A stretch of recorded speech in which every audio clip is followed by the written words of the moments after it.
Great to see. It's telling me to rotate my device. Rotate the device. Greetings and welcome. I usually broadcast on my Facebook with motivational lessons, right? I realize is that everybody is not on Facebook, and thereby the information that I'm disseminating of late on YouTube can possibly get you down, right? And I usually just do my live freestyle stuff on the other side, and I said to myself, self, you're presenting an imbalanced portrait. So I've never gone live like this, So this is my first time live like this. And so I said I wanted to, in light of all of the things that can be negative or perceived as negative or bring our spirit down. Well, that's not totally true, Amuna, because I actually island love, but nonetheless, practical solutions for life, because that's what Solonomics is about. It's about practical solutions for life. It's about getting into that space of healing. And once you get whole, because people are like, well, what you do with your whole, you maintain your wholeness, right? The reason why we have to that dogs be bugging out. The reason why we have to overcompensate a lot of times is because we are in a great deficit. But once you get to a space of homeostasis, or a space of where you have evened out and you don't have these huge issues that are plaguing your life, then you have to do what is called maintenance. And so that's what I wanted to talk a little bit about, how to stay positive in a negative world. That lyric from the song, turn a negative into a positive picture, is absolutely correct. And it really starts with our mindset. Even though I have this device because I'm sharing with you, but practical things we can do is actually go outside in sunlight. And we appreciate the sunlight. We actually came outside today, and the babies is like, wow, because we're in Florida and it was weirdly cold. So we appreciate the sunlight that we have been accustomed to. But when that little time it was gone, it was like, look, y'all. So go outside in the sunlight. Like, this is the time of day, either early in the morning or when the evening is coming in, that I like to go outside where the sun is not too hot and it's kind of recharging your melanin, right? Some of us, we grew up in spaces where, and this is the cool Amuna. I'm just sharing. We grew up in spaces where, darkening or allowing your skin to get darkened because you were outside was something that was oftentimes negative. And I spoke about that whole skin conversation to some degree in the article I read earlier today. But yeah, don't be afraid to go outside. A lot of melanated people, according to the medical journals, are vitamin D deficient. And vitamin D deficiency can translate into so many other things, psychologically as well as physically, because we are vitamin D deficient. I found that out living up north when my children were younger, and certain things that were showing up. And so I did a extensive research on that to find out what was the root of that. And because you're up north and or more than 6 months out of the year you're inside, or if you work in cubicles and you're not outside and you're not farming and you're not going to the beach or you're not going to the park, the chances are you have limited exposure to the sun. And because of that limited exposure to the sun, you become vitamin D deficient. Different people group, a tropical, most of us, region that the sun, it's more sunshine than it is cold, then we don't store, according to the research that I did, long or vast amounts of vitamin D. So we need more exposure than most to the sun. So just letting the sun rest on your face, as I'm doing right now, is how to, and being barefoot. I can show you my barefoot, but I don't even want to turn the camera around. Here you go. Here you go. So I'm not just talking here. This is some of the stuff we do. And you come outside without shoes. Y'all don't talk about my feet now. They kind of. But you come outside, and what you do is you take off your shoes, providing that it's a decent area, and you take your shoes off, because grounding negative energy goes through your feet and is absorbed in the ground. Now, you want to look that up if you think I'm bugging or tripping or Muna's doing some weird stuff. Just look up grounding, look up negative energy. And as it relates to, because I always like to tie in the trauma, and this is what really put me on the major path to learning a lot about and trying to understand how our foreparents were coping with certain things. There was a number of things they cope with, but one of the major complaints with is that they lack shoes. So on one side, you can say they lack shoes. But on the other side, while they were working, the or the vast amounts of negativity that they were absorbing because of the oppression, they didn't have any shoes. So a lot of that wasn't necessarily storing in the body as it would in other spaces.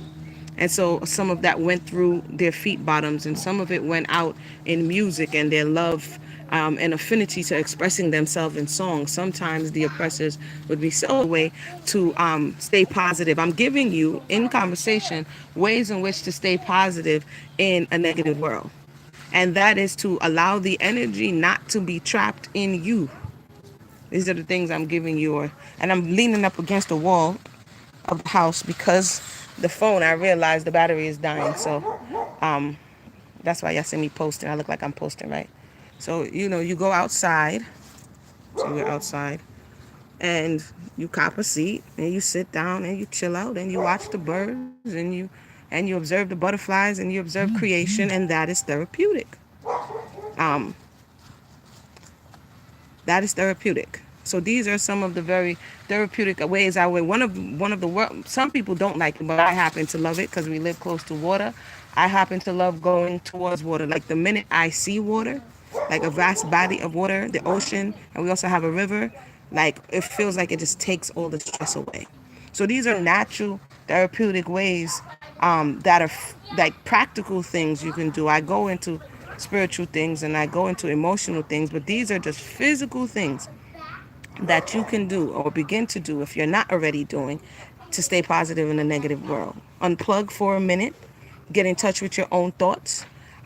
Go to the 99-cent store, Dollar Tree, Walmart, wherever you go, Staples, whomever. Get a pen, a pad, a journal. You can be 99 cents, it can be $10, whatever floats your boat. Get a pen and begin to write out your emotions. I noticed that we, the people, use social media to tell all of our business because we've gotten to that point where anybody listening is better than nobody listening, right? And so you're like, wow, somebody just put all that on social media because we're lacking that connectivity. We're so connected that we become disconnected. We're so accessible that no one is accessible. So people are looking for that human connection.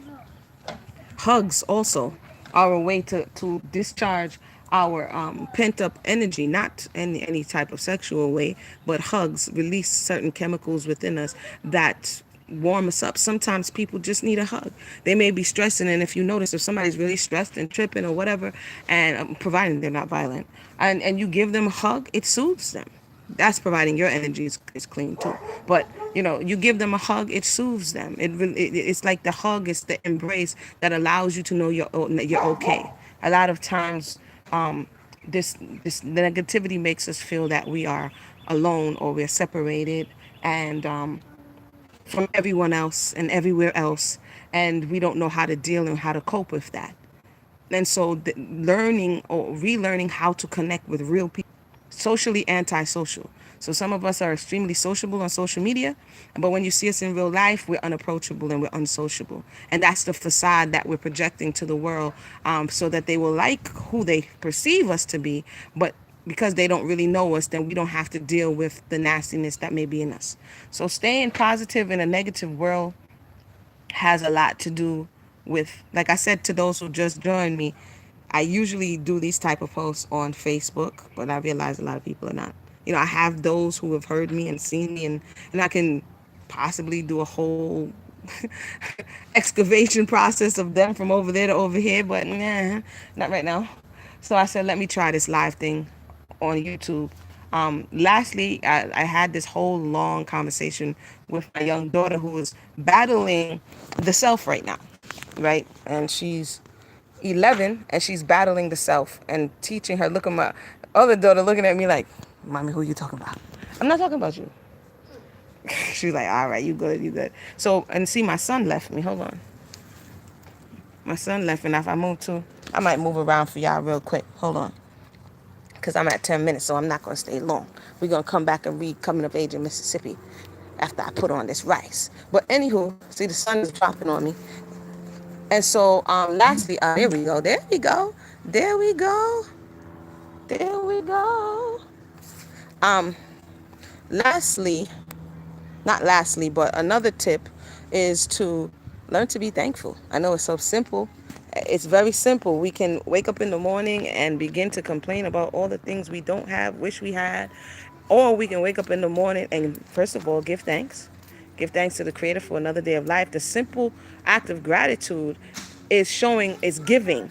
So if the negative is taking and the positive is a plus, that means it's adding to, then in order to add to your situation, you have to start off with a plus. You have to start off giving. I can go into the Hebrew for give or the Hebrew for love and all of those things where we look at these concepts in the spiritual and metaphysical realm. But simply, when you add, you give, and when you complain, you detract or you take away. So one of the ways I find it most effective to be positive in this negative world, people look at me and again, there's so much I can say right now, but this is for you. So just practice to be thankful. And I know it may sound corny and cheesy and cliche, but it really isn't. You, in order to switch your mind over, because we all living and seeing similar things, but we're seeing it in different ways based on how we program or how our mind was programmed. Now, if someone else programmed your mind, then you're going to have to do the work, which I talk about as solonomics. Somebody else programmed your mind. Somebody else showed you how to look at everything negatively and there's nothing good. And you're going to have to reprogram. Maybe you're going to have to, check the motherboard. Maybe you're going to have to it's whatever it is. You need new wiring. Whatever it is, depending on the level that you're at, the desire is what's going to determine whether or not you can do it. It can be done, but you have to be able to process and flush out. It's like I said again, taking the computer and you got a virus. First, you got to wipe the virus out of the computer. And if the virus has embedded itself, then you have a whole lot of work. This is why you go to the diagnostic to determine how bad the issue is. So this is just topical. Like I said, get out in nature. Let the sun hit your skin, man. If you're at a body of water, hey, cut that out. You, I'm on the thing. I hear you. I hear you. Oh, I'm doing something. Yeah. They're running up on me, huh? This is why y'all see me up in the room. But come outside, take your shoes off. Some people like, I can't stand the feeling of grass on my feet, right? So we have a connection of being grounded. You know what I mean? That's our roots, to be grounded with our environment around us. How do we feel in nature? Do we feel yucky? Do we feel unstable? Do we feel connected? Go to the beach, go to the water, sit down, be easy, you know what I mean? And allow yourself to be cleansed with even the sounds of nature, which is also very therapeutic. So get out in the sun, get grounded, take your shoes off, walk around, find a body of water, sit there, be still, you know what I mean? Get in tune, essentially. The dog trying to get in tune next door because he turning up. And and begin to work on your thoughts. If your thoughts are kind of off, then begin to track your thoughts. You know what I mean? And that's where the journal comes in. Track your thoughts, track what you're thinking, and then determine, is that positive or is it negative? And then from there, you at least you have a starting point. So with that said, I just gave you a little solonomic session.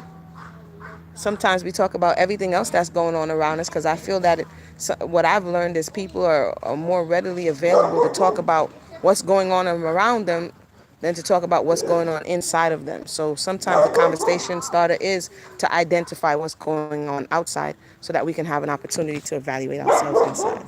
So with that said, this is Amuna Yisrael. Thank you for tuning in. Leave your comments and your thoughts below. Hold on 1 second, please. Ooh. Oh, sorry. This is my first time doing this live chatty thing here, so it's all good. We'll be back. Everybody have a good day.